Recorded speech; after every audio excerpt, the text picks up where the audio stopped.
Hi, I'm Jason Bowdach for Boris Effects, and welcome to this tutorial on adding a tracked lens flare to your footage in DaVinci Resolve using Boris Continuum Complete 10 and the built-in Mocha BCC planar tracker. Now, if you've tried to add a lens flare to your footage before, you may have noticed it gets a little funky when the shot starts to move, because the lens flare isn't moving with your footage.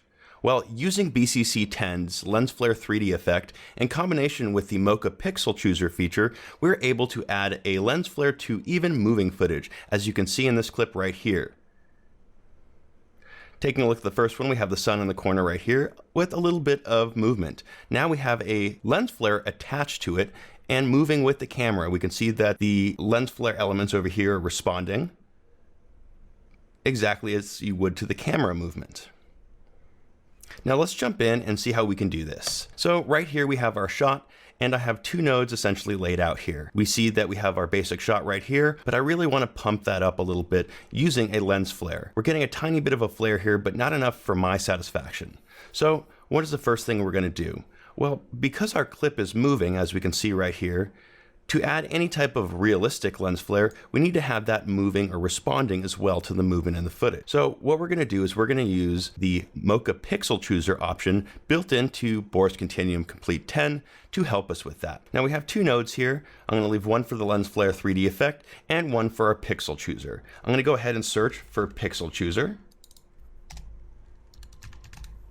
and you'll find it in the BCC key and blend settings. Now I'm going to go ahead and drag this over to the Pixel Chooser node, and you're going to see it's going to turn black. It turns black because our output is set to black and white matte. Now that's okay for right now because we're just going to be using this to get some track data. Now I'm going to go ahead and click Launch Mocha, and Mocha BCC will launch. Now, if you're not familiar with Mocha, Mocha is a planar tracker, meaning you can think of it that it's a texture tracker. It's not a 3D point tracker where you might have to have a point of contrast to track. It essentially uses textures or planar surfaces to help us track. With a point tracker, I would have to pick a building versus the sky or a very specific point to be able to give it good track data.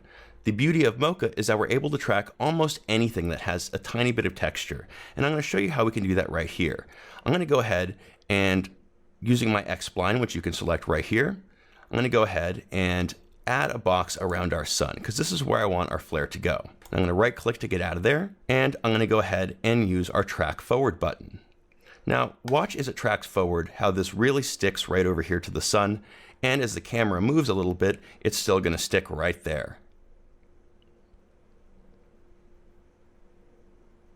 Now, if I were using Resolve's built-in tracker, I may have some issues based on the fact that there's really not any points in here. There's very little data for it to compare. I would have to choose a building or something else in the background that has a real point to it.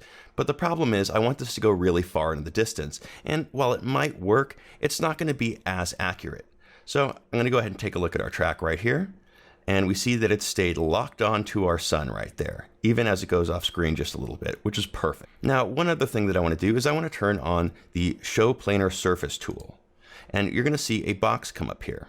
Now, right now, it's exactly where I want it. And the reason and what this is going to do is this is going to tell us where the center point of our flare is going to emanate from. Now, if I needed to manipulate this a little bit, I can go ahead and move the corners of the planar surface to get it exactly where I want it, using this track data to put this planar surface in the sky right here. Now we're essentially done in Mocha. You can export a project if you know you're going to want to return to this, and it'll save your Mocha project on your hard drive. But for this case, I'm going to go ahead and export tracking data. Now you have two options here. You have BCC center point and BCC corner pin. Now for this operation, we're going to go ahead and export the BCC center point.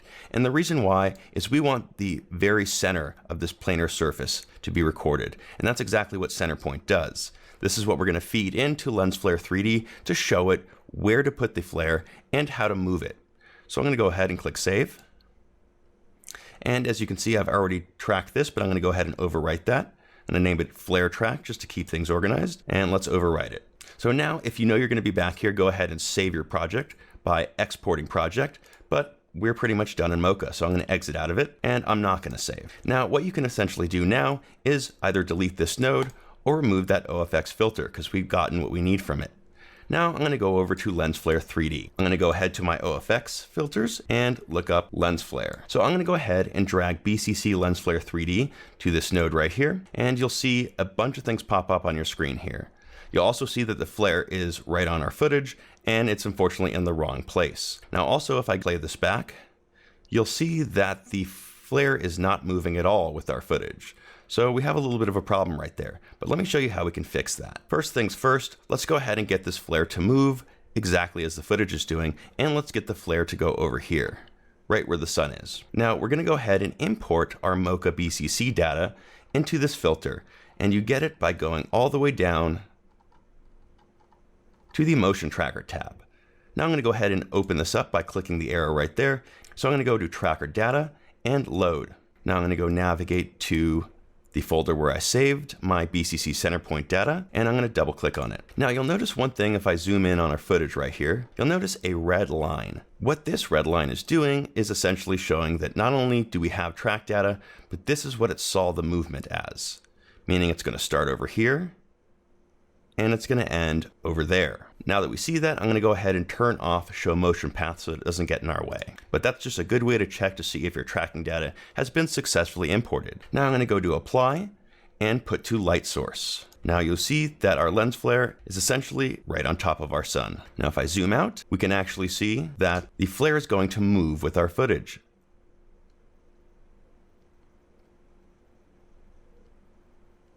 Now, because the lens flare is sort of subtle, I'm going to go up to our main controls and I'm going to boost the global intensity just for this demonstration so we can see this. We're going to make it a tiny bit obnoxious, but I just want to get the point across. Now, if you go ahead and watch this clip, you'll see that our lens elements are moving with our tracked footage in a much more natural and realistic way than just pasting on a flare on top. Now, we're not quite done yet because we have a lot more control with this lens flare. Now, we got a neat lens flare on here. It's attached to where we want it to in the shot. It's reacting naturally to our camera movement, but maybe I'm not liking this flare. So one of the big benefits of Boris Continuum Complete is many filters have an effects browser. And if I open up the effects browser, we can see that there is a huge amount of variety in not only starting with a preset that's built into here, but we can continue to customize it. Once we get back from choosing a preset, I'm going to go ahead and choose something that's a little bit more subtle than what we have right now.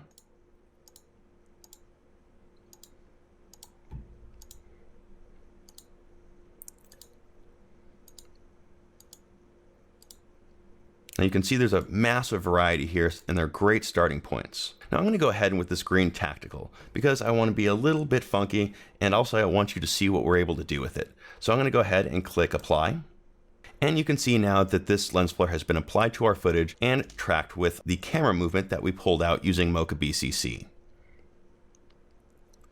Now there's a couple weird things happening here and I'm going to show you how to get around them. Now the flare seems to be taking over as we get to the edge. So we need some customization to make this a little bit more natural for our clip, because this is a little bit off-putting in my opinion. So I'm going to go ahead and reset our global intensity and set it specifically for this lens flare. So I'm going to take it down a little bit. Now, quick resolve tip, if you're looking to change these very minutely, go ahead and go over the number and you'll see a double arrow come up. And you can go ahead and move it very minutely till you get where you want it to. Now we have some lens elements here. But the first thing that I want to get rid of is this trigger once it gets on the edge. Now, for some people, this might be a good thing, especially if you're going into another shot, but this is a little bit obnoxious for me. So let's go down. Now, if you go to flare trigger and drop it down, you'll see that we have trigger on edge enabled. Now, if I disable this and play it back, you'll see that it no longer takes over the frame. Now, not every flare is going to do this, but just know if you do have that issue with it sort of flaring off on the edge, you can control it using the flare trigger, reduce it, make it more intense, a huge amount of customization here. Now that I have it going off the edge the way that I like it, I want to mess around with these lens elements here. So I'm going to go ahead and close flare trigger, and you can see that we have rays, fog, polygon, discs, hollows, glows, faded ring, stripe, chroma hoop, chroma fan, elliptical caustic, star caustics, and a huge variety of different elements that can be turned on and off to make this flare unique and yours. So I'm going to go ahead and turn on a lot of these options so you can see them. First, I'm going to turn on fog and add a little bit of haziness in there. And I like that, so I'm going to go ahead and leave that on. Now, some of these are going to be pretty minute, so if you're not seeing them, you can drop it down and raise the intensity or scale and even set a specific color. Now I'm not really liking that color, but I'm actually going to disable polygons for right now. If you see, glow is changing right over here. If I go down and drop down the glow menu, I don't like that it's white. So I'm going to go ahead and select our sky color. And there we go. I've added a glow based off our sky color. And if I turn it on and off, you can see that we have a little bit of glow going on right there. So I'm going to leave a glow there. I'm going to turn on a chroma hoop, and we get a little bit of a lens element over here. I'm going to turn on a chroma fan, and we get a little bit of chroma lens distortion coming from the flare. I'm going to scroll down, and I'm going to turn on chromatic aberration. Again, this is your flare to customize. You can use red and blue shift, purple fringe, or even have a chromatic aberration with your own custom color. Now that you've seen exactly what we can do, let's see what the flare looks like in action now.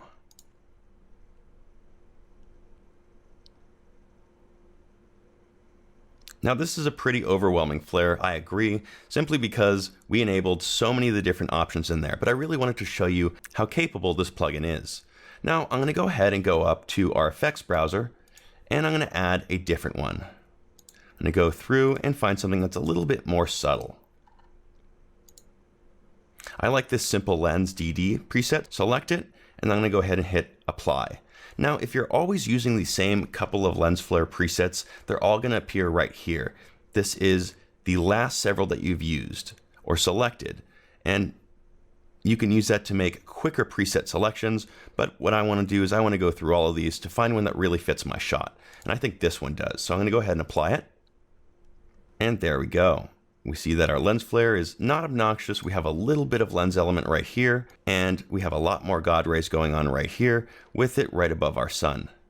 Now, if I go and customize it just a tiny bit, I'm going to go ahead and change the flare color. Right now, it's not exactly the color that I want it to be, so I'm going to go ahead and push this over to a little more sunny color.